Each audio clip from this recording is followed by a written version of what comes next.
Welcome. I'm Jerry Eschbaugh, and this is The Strategic Product. And today we're going to be talking about why software products fail. The reason for doing that is to prevent people from repeating mistakes that are pretty well documented. So I'm going to outline 5 different categories of problems that software products face, and how to overcome those is going to be covered in future videos for the most part, although I will touch on a few of the solutions within this video as well. So first, some notable failures. Apple paid out $5 billion to developers in 2012, royalties from their App Store. This sounds like a great number. It's supposed to be talking about failures. What's going on here?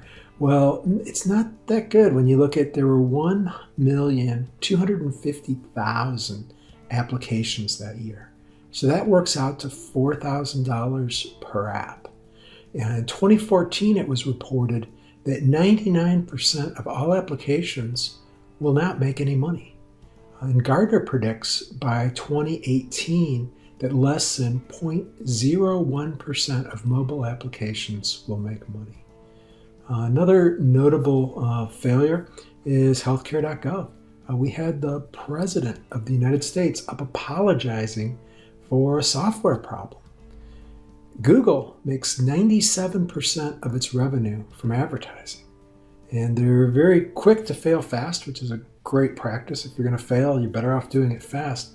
But there's a lot of products that they've introduced that either make no money, wind up getting canceled, and there's a few that do contribute to their revenue stream as well, as far as driving people to their sites and helping their advertising revenue. But that's still a lot of failure. Microsoft has 250 products. Sounds kind of impressive. It depends how you count there. That some products can get bundled together. But if you look at Office and Windows account for half of all revenue in 2014. So I have 5 reasons here why this happens. One is poor software quality. Just never can get the quality of the software up to a level that it needs to be. No customer value. Customers just don't see value in what the product is providing.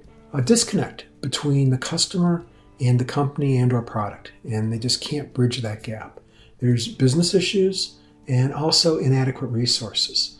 In addition, there's kind of a twist on all this that I'm going to explain at the end.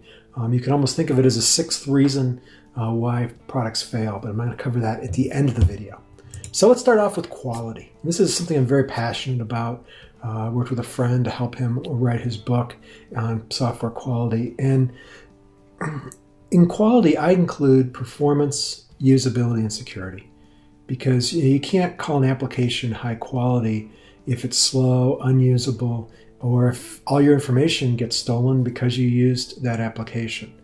Root cause analysis is actually the process of getting down to exactly what is causing a problem so you can resolve it. It's kind of like pulling a weed out. If you don't get the whole root, it comes back. If you don't get to the root cause, the problem keeps coming back. And the IT industry explicitly is riddled with people that just patch problems. And I'm guilty of this at times too. But getting to the root cause, if you can do that, the problem goes away and never comes back. If you're patching problems, they're going to keep reoccurring over and over and over again. So where do software defects come from? Some would say developers. Developers write buggy code. Well, if you look at really when that happens, there are some developers out there that shouldn't be developers, but that's a small percentage. For the most part, most developers I know are hardworking, conscientious people. And I did some studies at one of my companies and found out that a lot of the defects actually came from interruptions. Software development is a very in-depth, concentrated task. And when you get your mind around something, one little outside interruption can really disrupt the your whole thought process and cause you to forget something or not think of something you should be thinking of. A lot of people look to QA. Oh, that's quality assurance's job. They're not finding these bugs. QA is too late in most organizations, the way it's deployed. You need to think of quality up front. And a great example of this is the automobile industry. If you look at the car you're driving, it went from the factory to the dealership without ever being tested. The automobile industry figured out a long time ago that the best way to make cars is to test up front and test quality and build quality into the car. And the same can be done with software. Unfortunately, a lot of people still aren't doing it. No customer value. So a lot of people develop software product thinking, I have this problem, everybody's going to have the same problem. It's not always true. So a lot of times the product doesn't address a pain point for a customer, or there's no entertainment value. And there's a lot of software products out there that are purely entertainment. Most have some aspects of entertainment. Even your hard-edged B2B apps, there's still some enjoyment that can come out of those applications through using them and using them effectively. Nothing in the customer's life's improved. So for whatever reason, the product just is not making anything better for the customer. Third is a disconnect between the product, the company, and the customer. So the product is either not perceived as important, poor timing, you're going to have a culture clash. And software is full of different cultures. You've got the open source culture, you've got the Windows culture, and if you're not marketing and speaking to the vernacular of that culture, you're going to have a disconnect. Ineffective product marketing. The most important thing in product marketing is knowing your customer. The second most important thing is that you are not the customer. And even if you used to be the customer, you're still not the customer. Another thing is unable to target the segments. A lot of products serve what I call a number of small islands. I actually heard this term last night. And there's no sufficiently large segment to target, so you find yourself having to do all this niche marketing. And it's very difficult, very time-consuming, and just confusing. And also there's a lot of companies try to front-load the purchase process too early. And let's face it, people only buy products from companies and people they trust.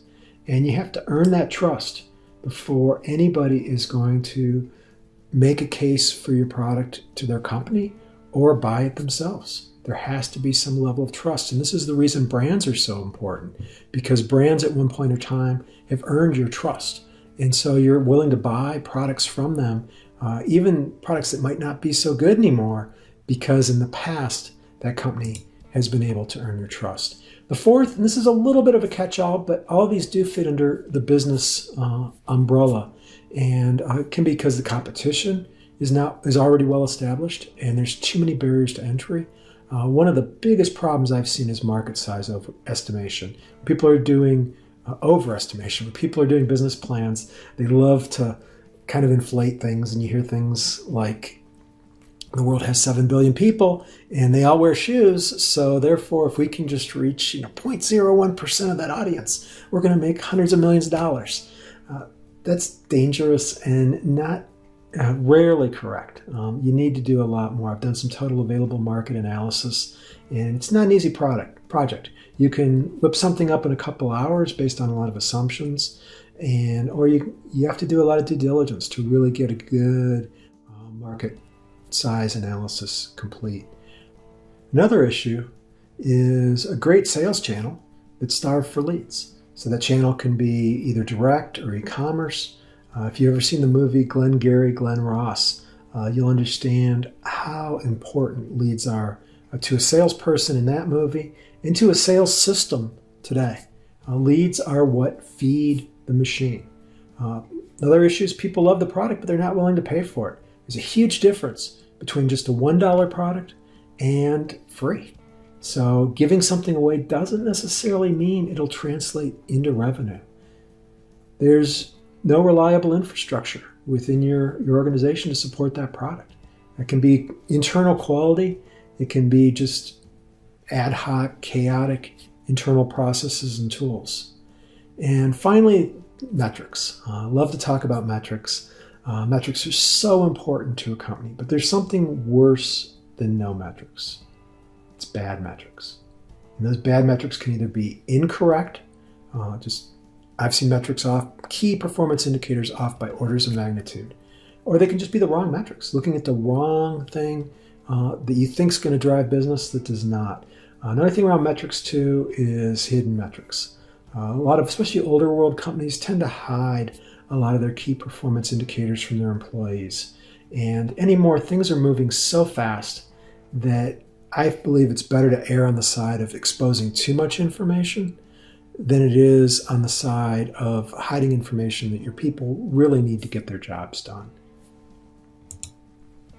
Inadequate resources, and this really breaks down to three categories: people, time, and money. People, you can have an incomplete team, great people at the wrong time. I've seen a lot of small companies hire, somebody that was with a very large company, and they come in the first day, well, where's my staff? And it's like, you're it. You're the entire marketing department. You're the entire customer satisfaction department. And those transitions are really hard. Those people would be great as a company starts to grow and scale. So having the right people at the right time is really important. The other thing, every company has a certain amount of dead weight. If you've ever looked at value stream mapping, we all waste tons of time every day. And really getting your people to rally around the mission of your company and the purpose that you're trying to accomplish is really a key in getting people motivated and eliminating inefficiencies. Next thing is time. And the time breaks into two categories. You actually have deadlines, which we all know about, but there's also ramp-up time. You're going to launch a website. You can't expect tomorrow for it to go from 0 visitors to 1,000 visitors an hour. It just does not happen. So you have to have adequate ramp-up time as well for certain things. And then money is the final category. And you can either be underfunded, cash flow issues, poor cash management. I would also argue on money, you could even be overfunded. I've seen a lot of companies just get in the habit of just spending money to spend money and not really think about the value that delivers to the organization. So this is just a taste of some of the reasons why products do fail. And they all fall into quality, product value, customer disconnect, business issues, or resources. And I told you there's going to be kind of a little twist at the end. Well, I'm going to tell you now that most software products don't fail. Most succeed. But they don't succeed in the way that at least some of the business owners expect. One of my favorite rock bands out of the 70s was a band called REO Speedwagon. And they had an album called You Get What You Play For. And that happens a lot in software companies. People start a company because they want to bend the world. I think Steve Jobs was guilty of this in the early days. He just wanted to change things. Didn't care how much it cost to build the computer. He wanted to build the best computer he could build. And also people want personal recognition and pride. And if you really look at what an employee and a founder wants, it really comes down to mastery. They want to be the best. Most of us want to be the best at what we do. They want autonomy to do what they want to do when they want to do it. And they want purpose. And if you can align that with the mission of your company, you really have something important. So ways to improve the odds of success. Great leadership, it's so important. Strategy, understanding what can't be changed easily. And I know there's a whole lean software startup movement, and I think there's a lot of great things that are coming out of that, but there's some things you just can't pivot on. And I heard recently that the average pivot costs a software company $1 million. Also, on that note, you do need to be able to learn and adapt. The market's changing. Our understanding of our products and customers is constantly changing. So you need to be able to adapt. Ideally, those are 10-degree changes in course, not 180-degree changes in course. Having adequate time and budget is an obvious one. And then the final thing that really comes back to lean manufacturing is focus on value and eliminate waste in everything you do. Hope you enjoyed this video. If you'd like to see more videos, please subscribe to my newsletter. Just visit thestrategicproduct.com. Thank you.